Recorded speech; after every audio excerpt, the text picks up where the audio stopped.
And welcome to Hero Power. I'm your host, Avantes, and as always, I'm joined by my co-hosts, Zeroshio.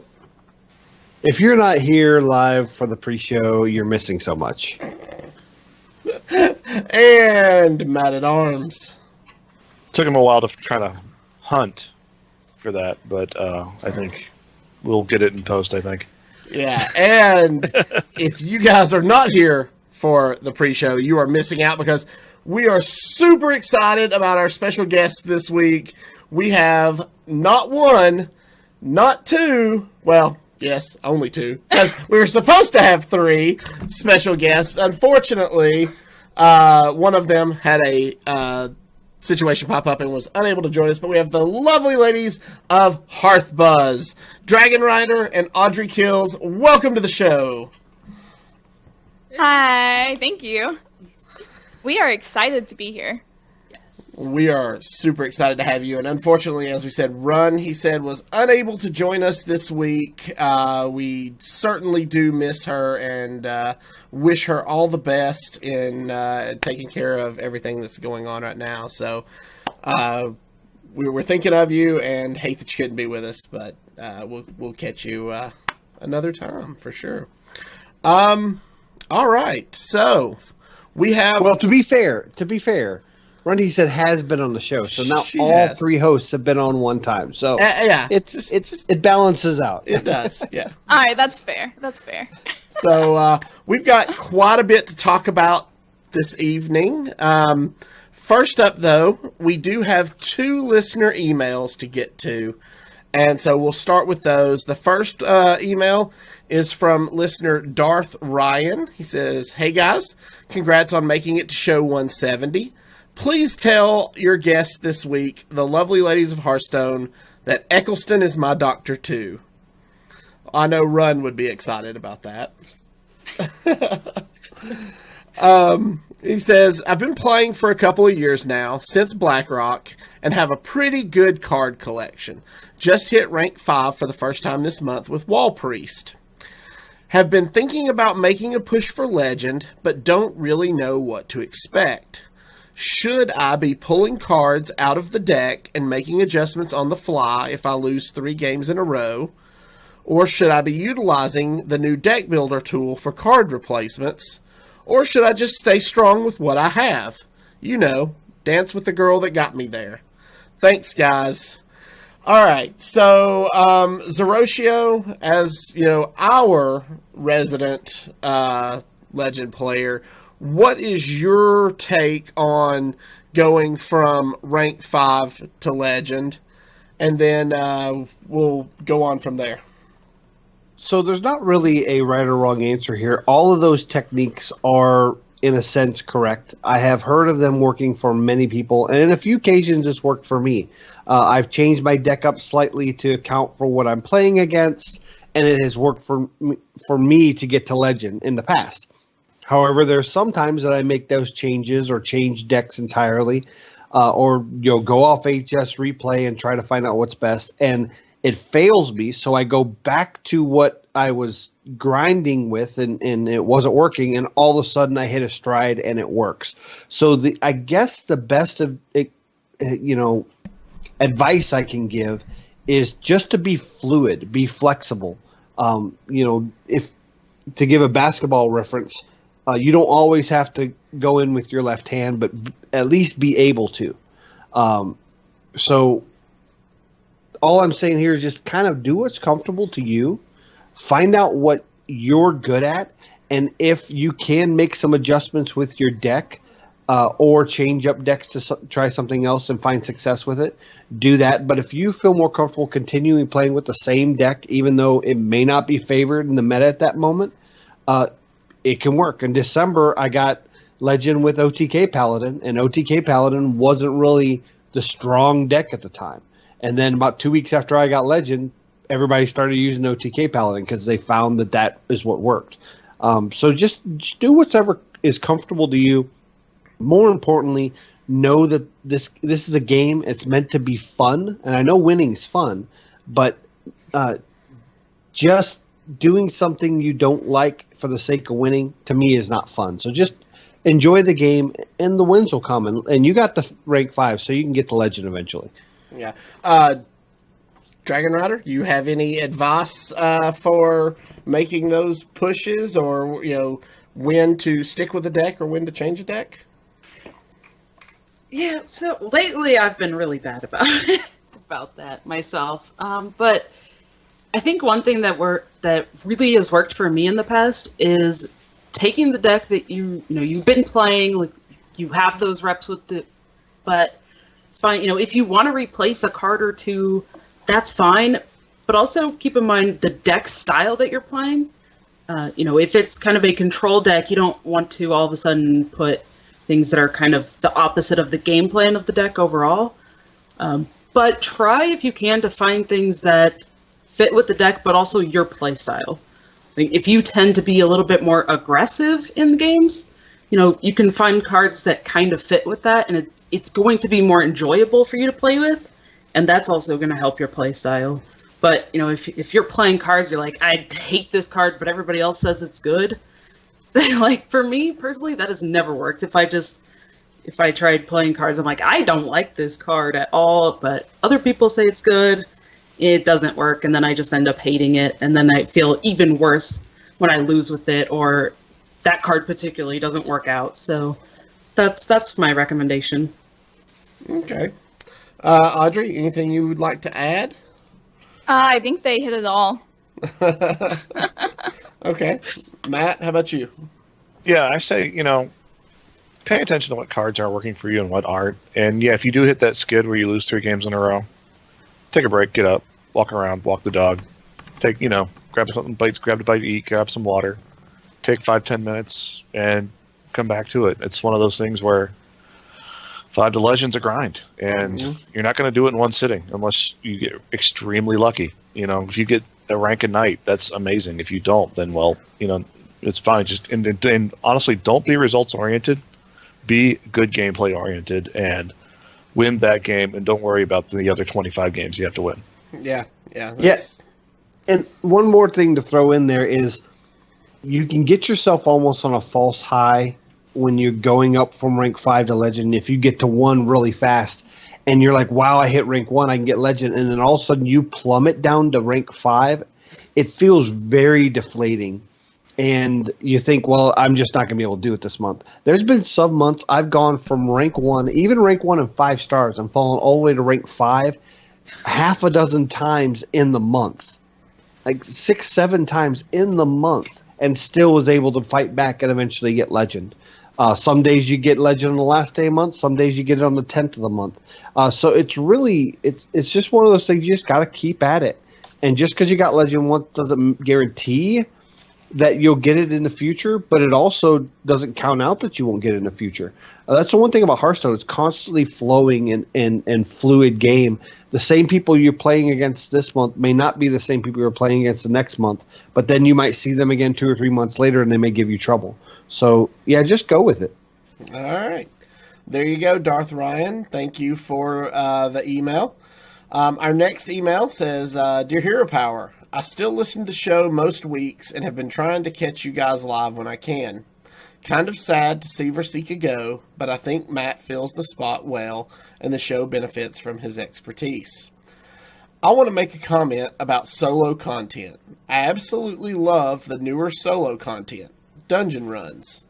I play them all the time. The design is made in a way where all you need are new cards, new bosses, and new heroes, and it's fresh.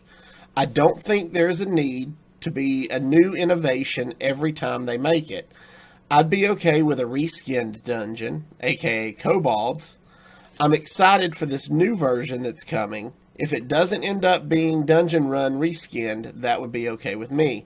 The only problem I have with solo content was Rumble Run, because they didn't give you options to select class shrine combinations and forced you to select from one of 3. Anyway, keep up the good work, Ducharmo.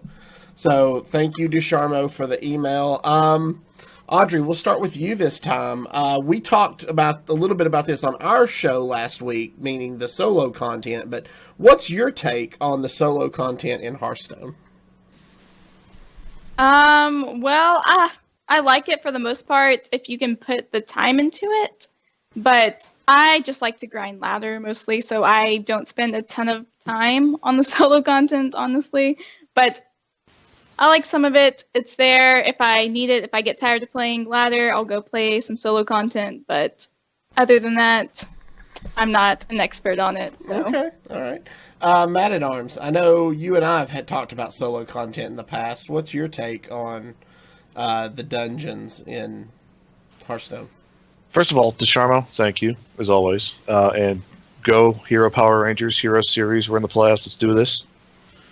But yeah, solo content, it's honestly a great way to just play the game when you don't want to play the same deck over and over again, or play something that you're just like, oh, I gotta grind on the ladder today. No, you don't have to. You can do solo content. And I think, yeah, I agree with him on the Rastakhan's Rumble, and I'm really looking forward to the new stuff. But I think it's good for the player that's, wants to just be hyper casual and just have fun and do absurd things. So that's in Dungeon Run and Rastakhan's Rumble and Monster Hunt kind of let you do that, and it was probably the best of the three of the ones we've had. So, DragonRider, what are your thoughts?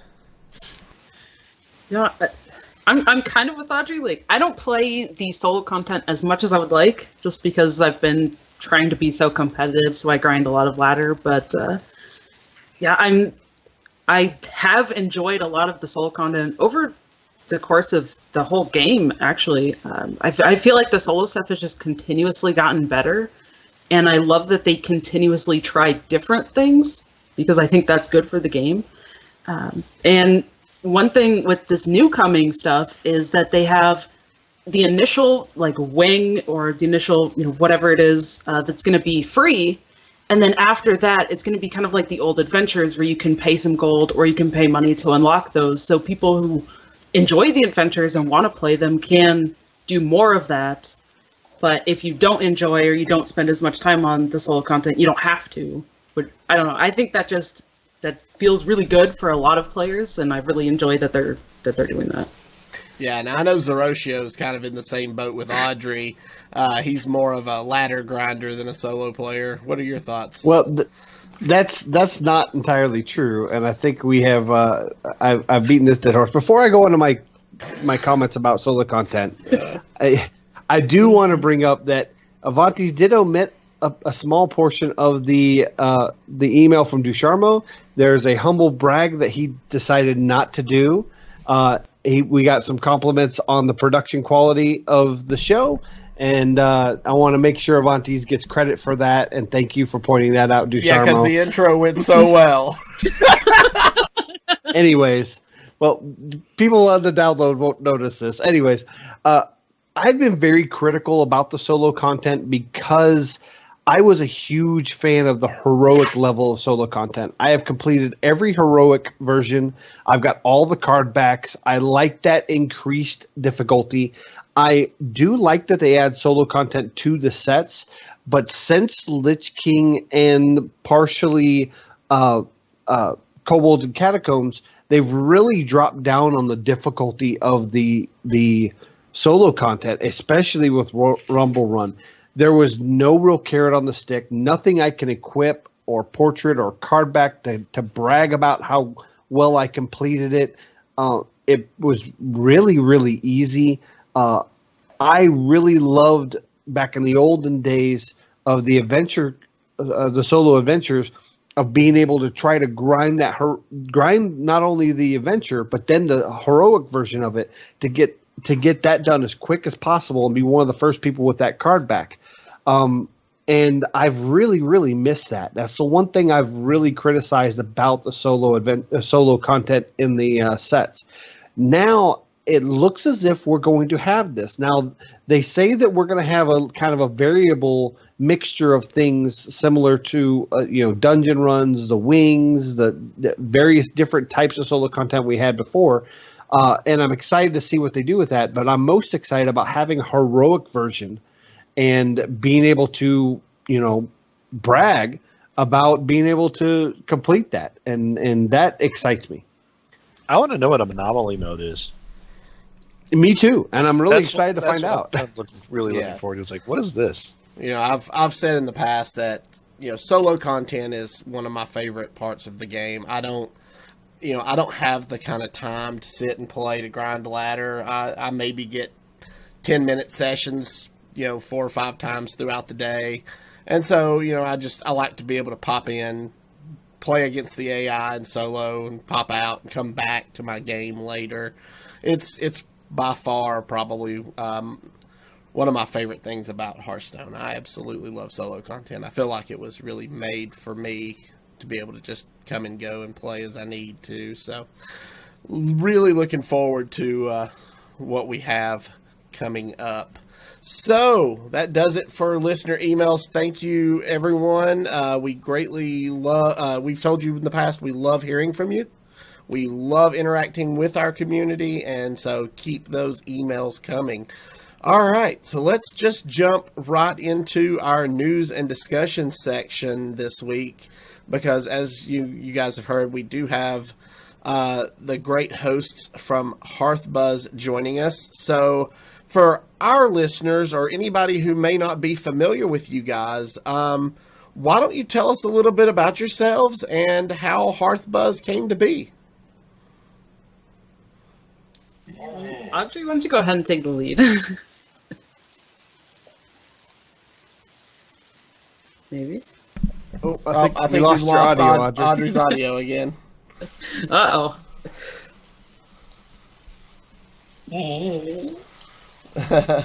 right, am I back? There you are, yeah. Yes, Go you ahead. are. Oh my gosh, okay.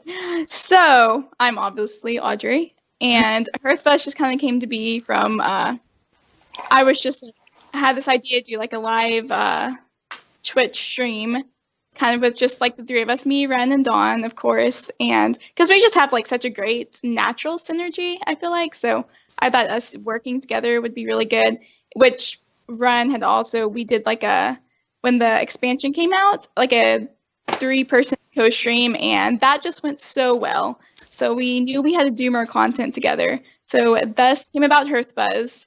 It took a while deciding the name, honestly, but other than that, it's gone really well. And we try to do it monthly, but lately we've been doing it a lot more because we've been doing like a mini tournament. So we've been trying to cast some of the matches and stuff on Sundays. Sundays at 3 p.m. is our normal stream time on the first Sunday of each month. So, Awesome. DragonRider, tell us a little bit about yourself. All right. Wow. What is there to tell?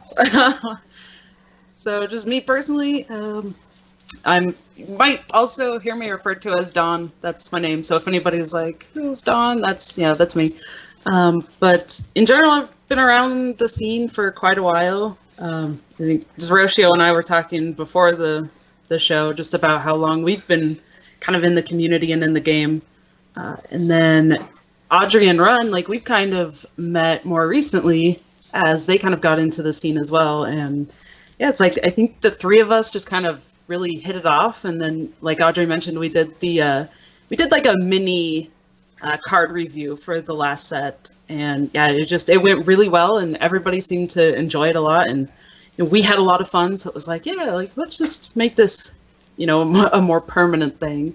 And yeah, I think it's gone really well so far. That's awesome. Are you guys maybe thinking about doing a review stream for the new set coming up? I think that's a good idea. We haven't talked about it yet, but I like the idea of doing a mini one, kind of like we did last time. Oh, chat's saying you should do it. Yeah. And what we did, I think. Well, chat says well. it. We just we have to listen to chat. Yeah. Yeah, They're always right. We each picked, Audrey. We each picked 10 cards, right? If I remember correctly, Yes. we just kind of chose 10 cards that we either really thought were good or we just liked a lot, and then we kind of just talked about 30 cards overall for like a mini card reveal or card review. So Okay. Yeah, we kind of did that when we started. We would pick like a handful of cards each and talk about it, and then finally we decided to do a full set review in kind of multiple parts But once you decide to do that, you can't go back because your community will remind you that you did it the one time. You have to do it again. True. Very true. Very true. So, well, that's awesome. Yeah. So, if you guys don't already, make sure you follow at HearthBuzz on Twitter to get alerts for when they do their shows and all the awesome content that they are producing over there. All right, so let's talk a little bit about initial thoughts now that we've had the reveal stream this week. Let's talk about initial thoughts on what we've seen for Rise of Shadows. I know personally, I'm really stoked about the theme behind the set. I've always been a story-driven player. I love games that tell a good story as well as are fun. And it seems like Blizzard is now heading in a direction of where this set theme is going to be tied in with the next set and the set after that. So the entire year will tell one continuous story. But as far as the cards go, we've seen some really fun new mechanics in the schemes and the twin spells, and I think it's going to really change the way the game is played on multiple levels, not just in tournaments, but on ladder as well. So, Matt at Arms, we'll start with you. What is your first initial thoughts on what we have seen thus far of Rise of Shadows? So, first initial thoughts, a lot of the stuff we've seen is really cool. I'm loving what they're doing with Paladin. I love the idea that's going on with kind of the Summoner Mage that they were talking about doing with the random minions with a certain cost plus Khadgar. I have no idea what they're doing with Hunter. Druid is actually turning into my favorite class that's being revealed. Oh, and Priest. Yeah, Priest. I thought we got rid of the Spellstone. Yeah, Priest is a thing, unfortunately. I'm not a big fan of them bringing this card back. I know it's bad, but I am over summoning 3 friendly minions that died this game, or 4 friendly minions, or any friendly minions that died this game. Can we have at least one set, please, that doesn't resurrect things? Yeah. Those are my thoughts. All right. DragonRider, what are your initial thoughts on the Rise of Shadows expansion? I'm super excited for it. Kind of like Matt just said, the theme, and I think we were seeing a lot of really cool stuff. One thing that I feel like was in the last set that I think kind of got overshadowed by just how strong the previous year's cards were.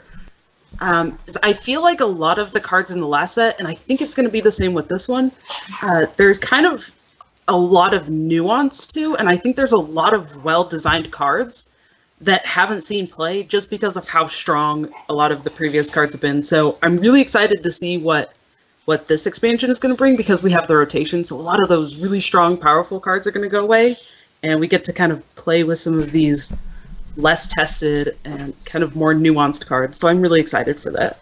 Okay. Audrey, what are your thoughts? I'm also super excited. I'm excited about the Dragon Paladin possibility. I'm excited about Mage. I just think it's going to be really good, and especially because all the cards are like rotating out. We, as like the Hearthstone community, have a chance to craft a whole new meta. Like seriously, from scratch, almost, It's going to be completely different, and I'm just so excited to see like what I come up with, what y'all come up with, what the whole community comes up with to replace this overpowering previous meta. Okay. And Zeroshio. So I'm really excited about this next set. There's a lot of really good cards so far revealed, good mechanics. The one thing that I'm really excited about is they're having a lot of synergies at each class, And furthermore, those synergies are going to be elaborated on more as more sets come out this year. So right now we're seeing Dr. Boom have these mech synergies and these bomb synergies where they shuffle bombs into your deck and utilize those bombs in the deck, not just for blowing up, but having other effects happen. I'm really excited for Bomb Warrior. I'm excited to see Dragon Paladin possibly be a thing. We've seen 2 dragon cards. Hopefully we'll see some more. There is some kind of teaser art that hints that we might see dragons in more prominent dragons in Paladin. And then Mage is looking really, really strong. To talk about the Priest card, and we're talking about the Mass Resurrection. It's 9 mana, 3 to randomly bring back 3 minions, friendly minions that died this game. There was some clarification. We just got this in our community by Anjin-san in our Hero Power Patron Discord that you can be part of if you go to patreon.com/heropower. All of our patrons get access to that. We're having great discussions. Anjin-san found a tweet from Peter Whalen that said, if only 1 sheep dies, you can bring back just the 1. If 10 imps die, you can bring back 3. So if multiple of the same minion dies, you can bring back multiples. Now, this could mean if you have 3 Velens die, you could bring back 3 Velens. But also, if you use something to water down their res pool, and you get that multiple times, they can severely limit the effectiveness of that card. Now, is that card good or as good as the Spellstone? I don't believe it is, especially at 9 mana. But that effect, when it brings back multiple minions, can be very off-putting when it comes to degenerate decks. And it does fuel degenerate decks. And degenerate decks have been the name of the meta for the last couple months. I'm hoping that these new cards bring back more of a value type game, more mid-range to control value games, and not so much, while I love OTK decks, they are bad for the meta right now. So maybe having OTK decks being a rare, deck type. But if this deck pushes the value game, I think it's going to be very successful, and I'm excited to see the meta when it comes out. All right, so Dano Play in chat asks, is that how the card reads? The card reads, summon 3 friendly minions that died this game.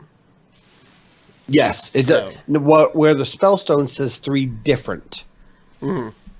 So there is a difference in the wording, and Peter Whalen did verify via Twitter the difference in the rules. Yeah, with Mass Resurrection, you're not guaranteed to get 3 different minions. You could get 3 of the same minion.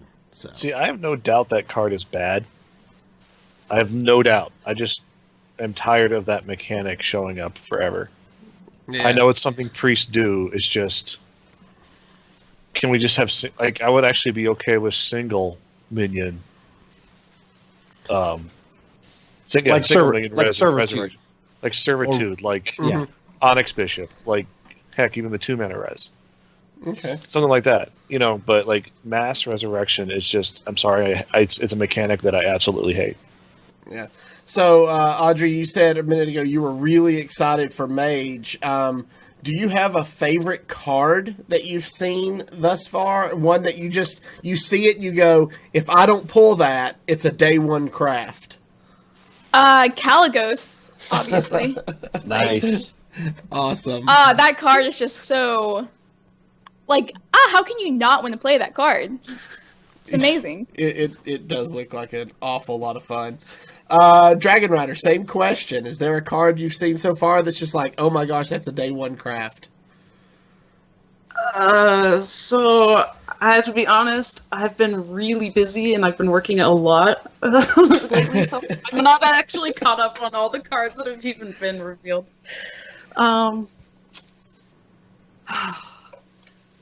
Okay. But yeah, I don't know. There's nothing that's really struck out to me as being like, I have to have this card. But I think that kind of ties in back, what I said. I think there's a lot of cards that I can see use and I can see kind of that seem to be well designed. So I'm really excited for those overall, but nothing specifically yet. Okay. All right. Zeroshio. Yeah, I mean, the one card that really stands out for power level is Khadgar. Khadgar is a 2-mana 3/2, I believe he is. And 2/2. 2-mana 2/2. And his text says, your cards that summon minions summon twice as many. And they're putting in a lot of this mechanic in Mage this set, and that really, really excites me. Also, it was confirmed with Splitting Image, the Mage secret from Roscon's Rumble, that if he's attacked into, he will summon 2 more Khadgars instead of just 1. So that's really, really cool. Just the endless possibilities of things, like that, it just gets me excited. Now, for flavor, I will likely craft the new Dr. Boom. He just has so much flavor, and I'm probably going to craft him in golden. I usually craft 1 gold in a set minimum. Usually I leave it to like hero cards and things like that. And the new Boom is the Blastmaster Boom. He's 7 mana, 7/7 naturally. And Battle Cry, summon 2 1/1 Boom bots for each bomb in your opponent's deck. And those bombs, I may have to craft those in golden too, because I would love golden cards killing my opponent.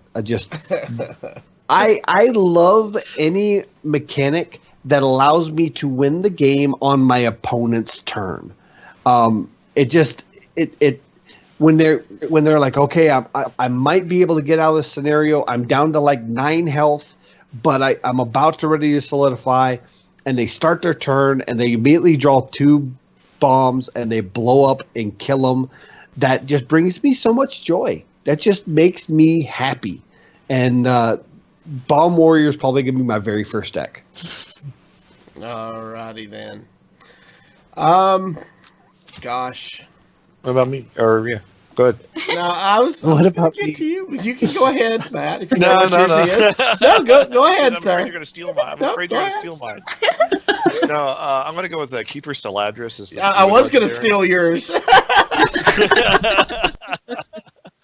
Keeper Saladris is a 2-mana 2/3. After you cast a choose one spell, add copies of both choices in your hand. This card is absolutely ridiculously cool. Basically, it's kind of like a more fair Fandral when he goes off, and really works in like a token kind of treant style druid where you can get or if you play Power of the Wild, you can play a 3/2 and get a 2-mana buff your board 1/1 and get another 2-mana 3/2 spell. So which is this. Let's see one of the applications I've seen for it. This card is really cool, and it's just something that I love the fact that they're doing more cool stuff with choose one effects. Yeah, no, that was my choice as well. And we kind of talked about this early this afternoon. Steladris plus Fandral plus Jade Idol puts 3 Jade Idol spells into your library, summons a Jade Warrior a Jade Golem on the board, plus puts a Jade Golem in your hand and another Jade Idol in your hand. And that entire combo only costs 7 mana. So on turn 10, you can play 3 more Jade Idols that are created directly in your hand, out of your hand, and ramp like crazy. It's going to be so much fun and wild. So The one thing that stands out to me with these legendaries, especially the class legendaries, is we're finally getting good, solid, low-costed legendaries that are good to play with. A lot of times your low-costed legendaries really didn't pack a lot of punch. The exception being, Blood Mage Stalnos. Blood Mage Stalnos is a good example of a good, impactful, low-cost legendary, but it's a neutral legendary. I do like that they're, with Kangor, we had a 2-mana minion that was a legendary that was impactful and could allow you to have room to play with his effect with your mana, instead of having a huge 8 to 10 cost bomb of a legendary that you're like, this is a great effect, it's an awesome legendary, but honestly, it can't do a lot with him in that turn. So I like these 2 cost legendaries that have good, not overpowered effects, but good solid effects that, make them targets for removal. But at the same time, does somebody really want a polymorph a 2-mana minion? Right. Or fireball a 2-mana minion, or use any kind of removal on 2-mana minion, so that it makes your opponent make a choice, and I like that. Well, it looks like chat has chosen Geppetto Joybuzz as their card thus far. If you're not familiar, Geppetto is an 8-mana 6/6 battle cry. Draw 2 minions from your deck, set their attack, health, and cost to 1. So a lot of people I know have been talking about, how you can use this card to cheat out cards like Malagos or Caligos or, Valen or any of these, cards that give you stat boosts. And as Matt at Arms said to our chat, someone way smarter than us is probably going to find a way to break this card in the meta. Yeah. So this is definitely a deck building challenge. We saw something similar to this when people made a Spell Hunter with just Barnes and Yashars. Obviously, if you drew Yashars, it blew it all up. You couldn't get Yashars easily out. So it definitely has some deck building challenges. The one thing I like about this is it doesn't give you a 1/1 copy of it, meaning you still have the card in your deck to possibly fall back on. It draws it and changes it to 1 mana 1/1. So you're not getting an extra card advantage out of this. It's specifically draw. So it's going to be really interesting to see what kind of decks this builds. And I think it can make some degenerate decks. We'll have to see what else comes in the set to possibly play around this. Yeah, very true. All right. So let's move on to our news portion now. This week, it was announced that Hearthstone is down 52% in revenue year over year compared to, obviously February of last year when they did this. And it makes you start to wonder, is this due to game fatigue, or could it be, that there's more competition in the digital CCG space now with Magic the Gathering Arena and some of these other games? Or do you think it's really probably nothing to worry about and, Hearthstone will just continue on? DragonRider, you want to start? Yeah. That's actually kind of a scary number. Like that's a much bigger number than I would have expected to hear. I personally think that it's probably a combination of everything. Maybe it's some like you said, of that kind of fatigue. People that have been playing for a long time are just kind of, they're getting burnt out, or they don't feel like it's quite worth their while, so they're starting to move on to other things, or just not spending as much money. And then also we have seen a pretty large influx, I feel like, in kind of the other competitors. They're not quite as, scary, I think, competitive-wise, as what people, expected them to be initially. But yeah, I think a lot of that combined is probably all contributing to that. But the thing that I feel like is kind of scary is I feel like in the past several months that we've really seen a kind of negative take from a lot of the community in terms of like the competitive and all that. So I'm a little bit scared to see what the next quarter or even a year from now looks like, what that number looks like. Okay. Audrey, what are your thoughts on the current state of Hearthstone and its financial crisis? I'm really hoping that once the rotation comes and stuff, it will go right back up. You know, it usually always spikes as soon as like a new set's released, and also there's like a huge rotation happening, so I think that will get people more interested in the game again. Okay. Matt at Arms. Yeah, I think a lot of it is also that, there's a lot of competition out there. Magic Arena is really, really good. Artifact's a lot smaller. Artifact's dead. Never mind. Oh. I meant to say Eternal, but Freudian slip there. Sure. Eternal's doing well, but it's very small. And, Gwent still exists. Actually, Gwent's getting a new mobile client, which is actually kind of exciting for me, even though I hate Gwent. But the fact that I think, especially with like Knights of the Frozen Throne and Kobolds and Catacombs, like this game extremely overperformed its numbers, I think. And a lot of people got in and then got sick of it.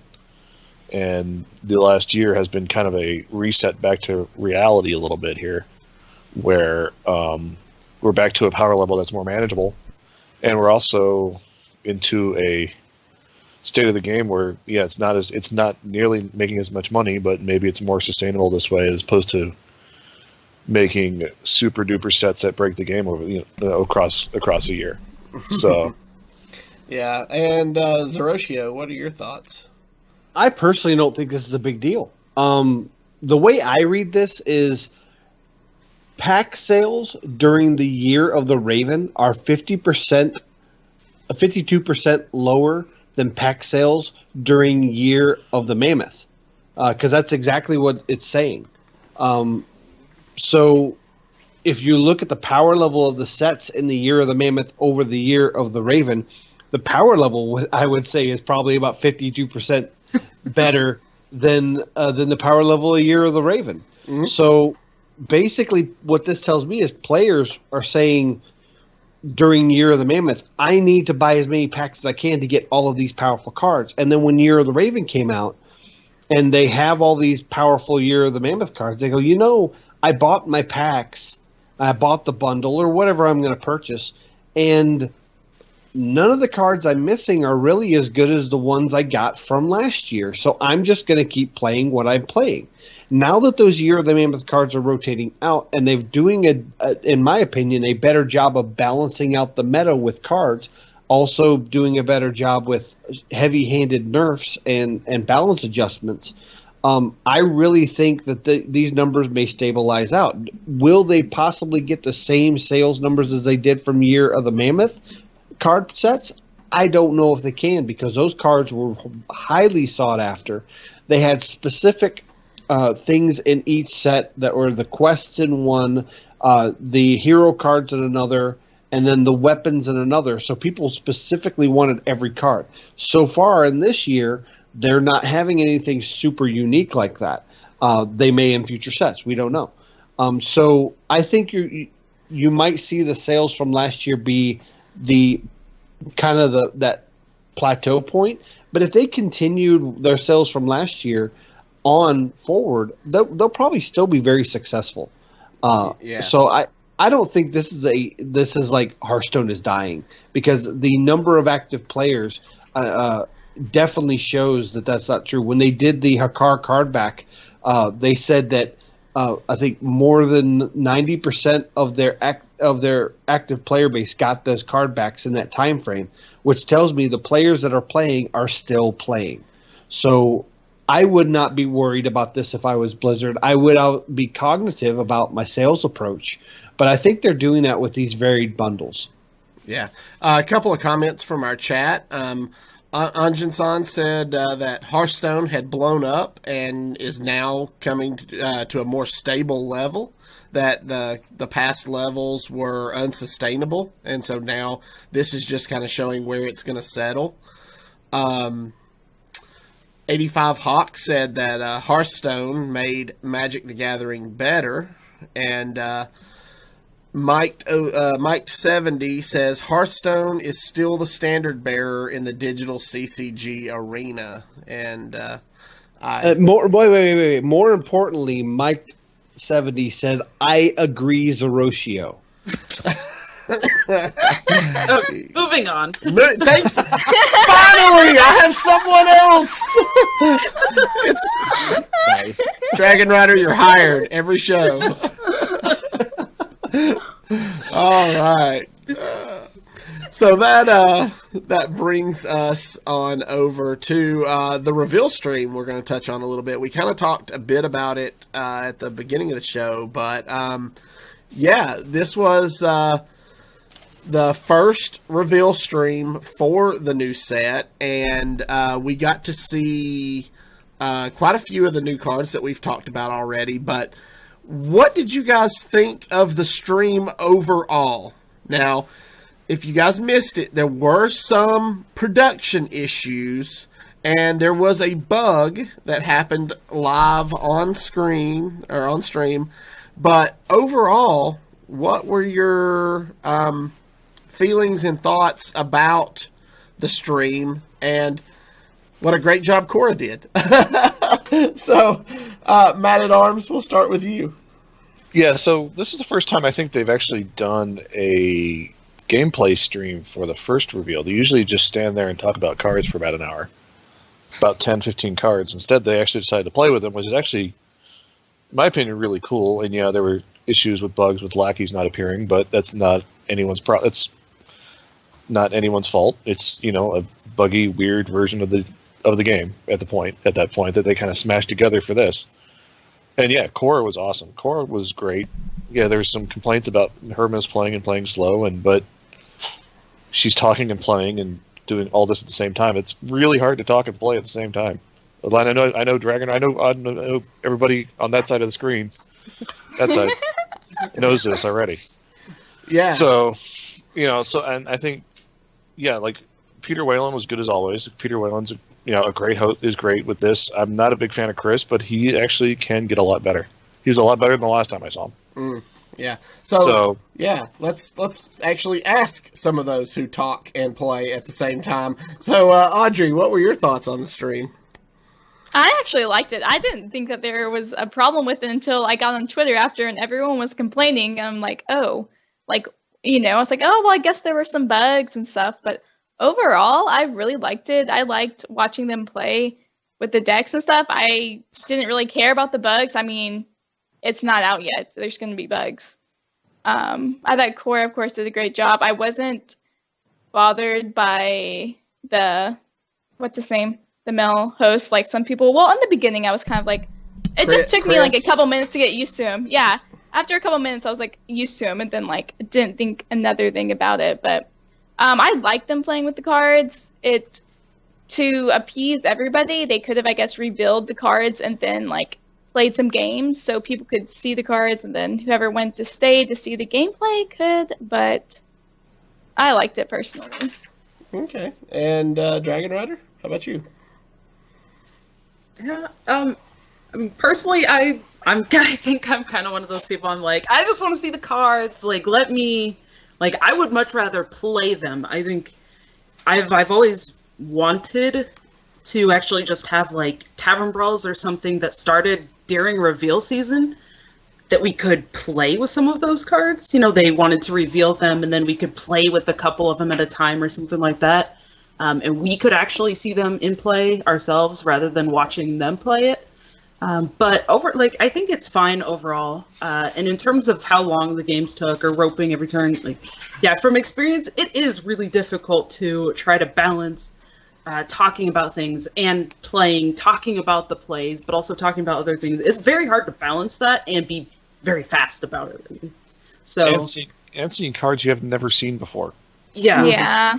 Yeah. Yeah, and to your point about playing with cards, you know, at these pre-releases they're doing, they actually have a fireside gathering where you get to play with the cards. They have pre-built decks with the new cards in it that you can play at the pre-release events. So why not just have those available for the streams, or, you know, have those available for the community in game to play as a fireside brawl for everybody, and that could solve that as well. Zeroshio? I definitely want to go back on the fact that I think Cora did a great job with this. They changed the format up from 2 people to 3 people, and I think the goal was to have a host and then 2 people that revolved around the actual driving and talking about the cards.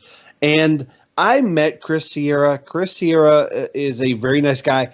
The one thing about Chris Sierra is he really, really, really loves the game and wants to be more involved than just a community manager, which, I don't blame him. It's a very go-get-him kind of attitude. The problem is as the role as the host, his job is really to talk about the segment, introduce the 2 people, and then step back and let them do their jobs. And he was getting involved in the plays. I don't have a terrible problem with him wanting to do that, but then you have 3 people eating up the time that was meant for 2 people. So I just think they need to rethink the format, maybe go back to a 2-person format, maybe take some of these other suggestions and possibly get involved with that. But all in all, I think with all the situations that happen on the stream, production and technical difficulties, by the way, Keaton, also known as Chalky, did a great job covering up the bugs and helping them from behind the scenes. Big props to Chalky. And big props to Cora for keeping it rolling. Now, there was a lot of, I believe, undeserved criticism for her, but she did take that criticism in stride, pulled out the important parts that she felt she can build on, and responded to them on Reddit and on Twitter. And I think she took it very professionally. We've had the luxury, Avantis and myself, of meeting Cora, and she's nothing but a top-notch professional and one of the best casters in the business. And notice I did not say female casters. She is one of the best casters in the business, not just Hearthstone. In the esports business, she's one of the best. Yeah, absolutely. Because if you don't know, she also does Pokemon and she does all the TESPA stuff, and she's just absolutely amazing at what she does. So, all right. Well, that brings us to the next little bit, which is we finally got a little bit of information about the Grandmasters program and how it's going to work going forward. Real quick, before we get that, I do want to make sure people know there is going to be a final reveal stream with Kibler and Ixar, which is Dean Ayala, on April the 3rd. So mark that on your calendars. Yes, I missed that. Yeah, final reveal stream will be very fun to watch because we get to see more cards, and as DragonRider said, just show us the cards. So, all right. So, if you guys are not familiar with the Hearthstone Grandmasters program, basically it will feature 3 regions: America, Europe, and the Asia Pacific, with 16 players per region, for a total of 48 players. Each region will be randomly separated into 2 divisions of 8 players each. Players in each division will play a double round robin using the best of 3 specialist format. After all matches are finished, players will be ranked within their own division according to the number of wins they accumulate. And basically, this is where you are going to see your professionals at the highest level of play squaring off for a $500,000 prize pool. This is going to take place over the course of 2019. And following, and I thought this was pretty interesting, that following the conclusion of Season 2 of the Hearthstone Grandmasters, each player who finishes last in their respective division will be at risk of relegation. So if you're not sure what that is, relegation is if you're last, there's a chance you will be dropped from the Grandmasters program completely.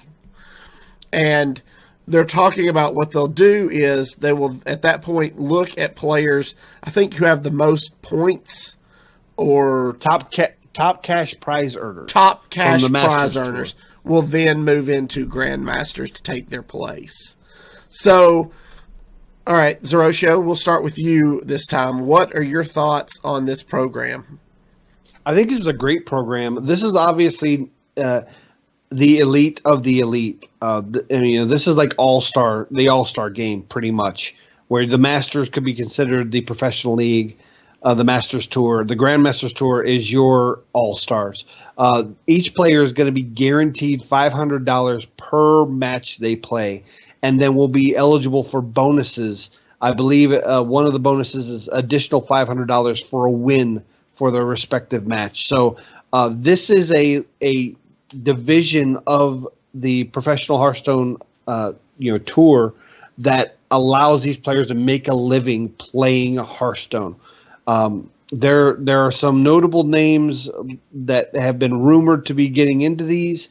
We're not going to go so much into those. We kind of talked about the leak last week. The list has not been published yet, but I'm really excited to see who actually makes that list, because this is going to be fun to watch, because I can actually watch specific players if I want to when I know their matches are going to be streamed. So I'm excited for this. Okay, Man at Arms. Yeah, I think this is really cool, and yeah, this is exactly what we kind of got at the end of the show last week, where we kind of had this news kind of drop in our laps. I really think this is will be something really cool to watch. I think the kind of issue with it is it's not really a pro league; it's more like a promotional league, where they're promoting the game itself, which that's perfectly fine. That's what esports should do. But I'm really looking forward to seeing the level of play and seeing some of the people that are rumored to be in it and see them play against each other. Okay. And DragonRider, do you have any thoughts about the Grandmasters? Yeah, so I don't know. I'm kind of torn.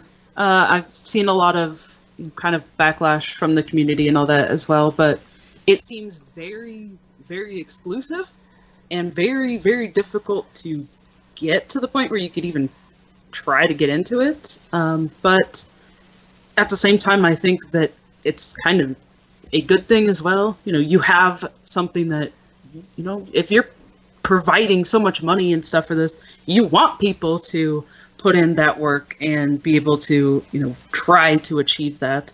And, kind of like Zeroshio mentioned, it's kind of like the all-star thing, I feel like a lot of sports have that where, there's different levels, of play.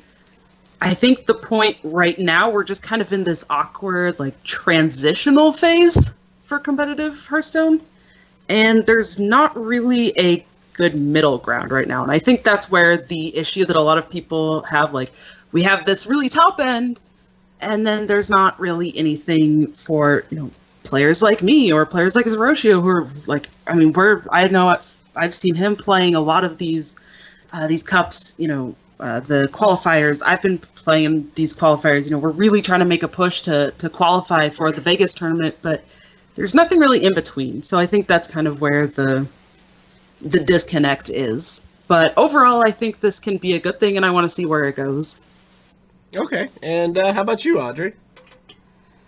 I'm excited. I like the idea of having these, super elite players that you can watch on stream. I know not everything's going to be streamed, but I'm excited for that. I like having that to keep up with. I've always followed League of Legends. They have the top players that you want to follow them. You want to follow this player or this team, and I'm really glad Hearthstone's innovating that, even though I do agree with what Dragon said about there's really no middle ground for others. So, but overall, I think I'm pretty excited about it. Okay. Yeah, I'm looking forward to it as well. One of my favorite things is to watch Hearthstone, especially high-level play. I love, I watched every HCT seasonal event that they've done going back to when they started the HCT program in 2016, and I'm looking forward to watching this as well, because I'm one of those that feel, like streamers and professional players play such a large part of the community, because you can learn so much just from watching people play at a high level, except for Zeroshio. And, that's one of those things where you can just, get better at the game. And no, now, in all fairness, I've actually had Zeroshio come to my house and try to teach me OTK Paladin. I still don't get it. Okay. Successfully, might I add, where he says, I've lost this game. And I said, no. And 10 turns later, we win. So, but, it's one of those things that I think as long as they continue to do these streams and show these players, and these players continue to get the notoriety that they're getting, that it's going to continue to grow. It'll continue to balloon, and we'll get to see this continue for years to come. So I'm excited. The one point I wanted to go back on is, it is rumored that some streaming personalities are going to be in this Grandmaster. Now, from what we're hearing and some of the leaked names, the streaming personalities that are in this Grandmaster are people that have competed at the top level of competitive Hearthstone in the past, including names similar to Firebat or past champions or past seasonal champions. And again, that's a rumor, that's not official. But the way the format is laid out for 2019, if, say, somebody like a Firebat or one of these streaming personalities that they decide to put in that aren't from the competitive season from 2018 don't do well, they will be replaced by people that are doing well in the Master system. So over the next few years, eventually the Grandmasters pool will be your top-notch competitors, and if they still contain any of those personalities that are mainly just streaming personalities right now, then that's because they kept their performance at a high level and are worthy of staying there. Now, I know DragonRider, you had something else you wanted to mention on the topic? Yeah, actually, it's kind of just looking at the calendar that they kind of released. So Season 1 plus playoffs is May through July. Season 2 plus playoffs is August through October. And then it shows the global finals in November, which, for those who kind of follow the scene, that's BlizzCon. And I am personally really excited about that. I would love to see this really top-end, like, the big finale kind of thing back at BlizzCon.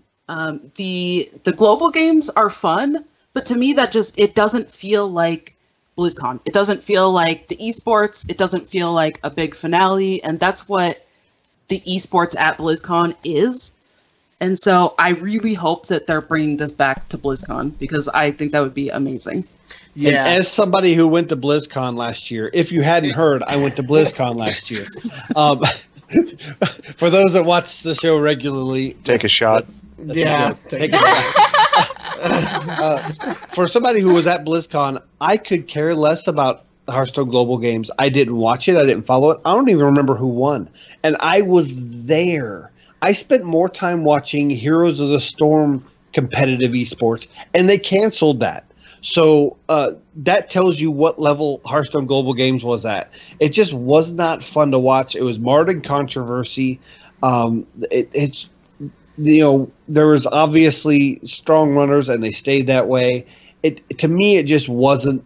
It wasn't what belonged at BlizzCon. Well, and to bring a singles competition back to BlizzCon, in my opinion, is going to elevate BlizzCon. Yeah, and they had the Hearthstone World Championship at BlizzCon for the first 2 years, and then they shifted it to coincide with the beginning and ending of the game year, which left this, like you said, this void, this hole of nothing competitive-wise, Hearthstone competitive-wise at BlizzCon, and it just felt weird. So as DragonRider said, it'll be fantastic to have this event there again, because I've never been to BlizzCon. I don't ever plan to go to BlizzCon, but I have never missed a year on the digital ticket. I watch it every year online, and that's one of the things I look forward to, is watching the competitive Hearthstone at BlizzCon. So excited to have it back. Yeah, during one of the Hearthstone Global Games events, I actually was in the Hearthstone area, and That's where I met Nathan. That's Admirable Zamora. If you didn't know, I met That's Admirable at BlizzCon. Anyways, I took a glance over at the Hearthstone area, and it was barren. Even the premier picnic tables, the inn tables they set up, there was only like 2 of them that they stuffed everybody on and had cameras pointing at occasionally. They didn't even have all those seats filled, and it was really. It was a letdown. Of me, it was one of the biggest letdowns, even over the Diablo announcement. It was one of the biggest letdowns of BlizzCon. What's the matter, Zeroshio? Don't you have a phone? So, all right. Well, that brings us to this week's Tavern Brawl, which was Brawl Block Year of the Mammoth. Bid a fond farewell to the Year of the Mammoth. Construct a deck using only cards from Journey to Ngoro, Knights of the Frozen Throne, and Kobolds and Catacombs. Now, for those of you who may not know, I'm an innkeeper, and I love doing games at my firesides. And one of my favorite things to do is deck building challenges. They're so much fun, because you put restrictions on them, and people have to get creative. That's exactly what this Tavern Brawl is. It's a deck building Tavern Brawl where you can only use cards from these 3 sets, and it is so much fun to get in there and figure out what is available to you, what's not available, how to make it work.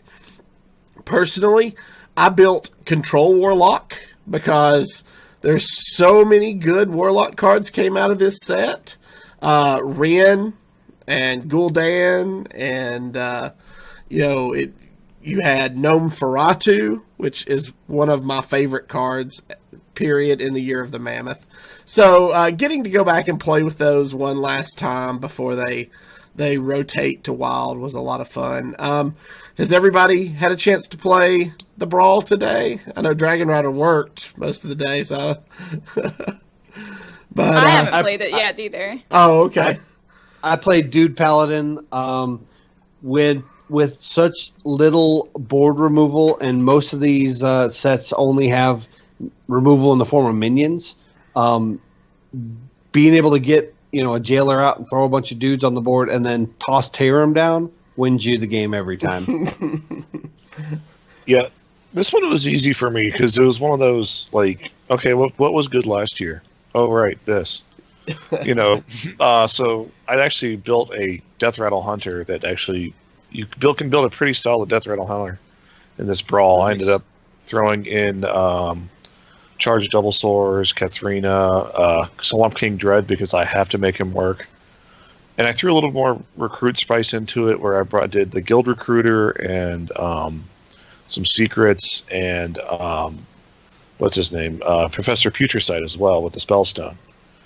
It was a fun little deck. I had a good amount of fun with this brawl. I think I might get a few more games out of it, but the problem is it just feels like Ladder did last year, and I'm not sure exactly how I feel about that. The first time we had this brawl, it was great. So this time it's still good. It's just nice. It's really nice to not play with basic and classic cards still.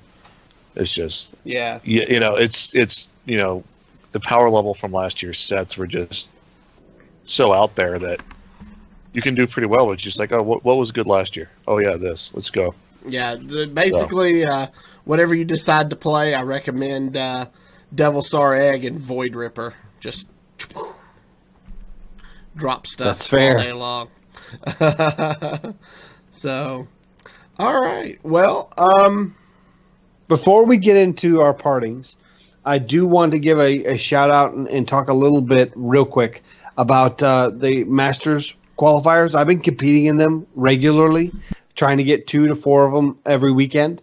And I know DragonRider's been competing as well. I've seen her queuing in some of those. I had a great experience. I was doing pretty well. I've been getting 4 wins, kind of my average, which is the peak of my average, which is doing pretty good. It's not where I want to be, but it's a good start. I had a great experience playing against Insom, which some people might know him. He's a pro player.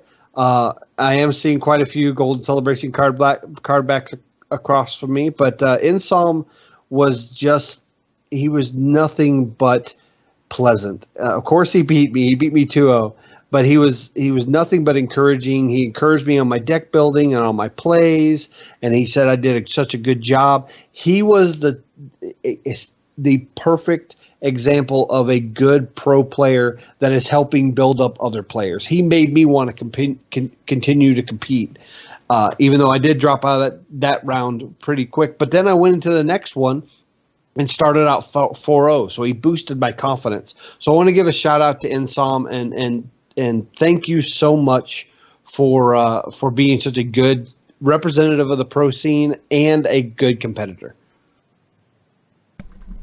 All right. So, DragonRider, why don't you tell everybody listening and watching where they can find you if they want to see more of your content? Absolutely. So, just want to say you can find me on Twitter at DawnieDK, and that is DAWNIE DK. You can find me on Twitch at DragonRiderDK. And I've been doing some YouTube as well for the team that I'm on, Broken Alliance, also known as BXA. So anywhere that you can find BXA and their YouTube as well, you can find more of my content on there. And yeah, just thank you guys so much for having us on. This has been absolutely fun and just awesome overall. So thank you. Awesome. All right. Audrey, why don't you let everybody know where they can find your content? AudreyKills with 2 S's at the end on Twitter, and AudreyKills with just 1 S on Twitch. Alrighty. And thank you for having us on. Oh, no, absolutely. And of course, you guys can all find RunHeSaid at her Twitch, which is twitch.tv/RunHeSaid, and I believe it's the same thing on Twitter. No, Twitter is RBG_RunHeSaid. Okay. Oh, don't listen to me. I'm over here like agreeing, like, yep, that's it.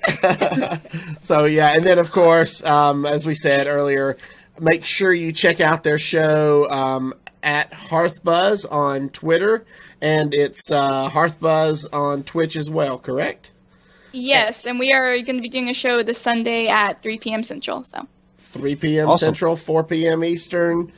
1 p.m. Pacific. Make sure you guys check that out. Set your alarms and don't miss that.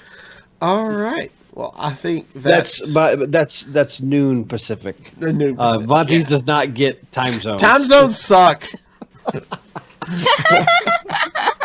All righty. Well, that's going to do it for us this week. If you have any questions or comments about the show, feel free to email us. We love to hear from you guys at heropowerpodcast@gmail.com.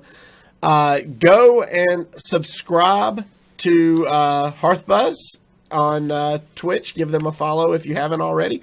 Give us a follow on Twitch at ECMMO Gamers to be alerted when we go live.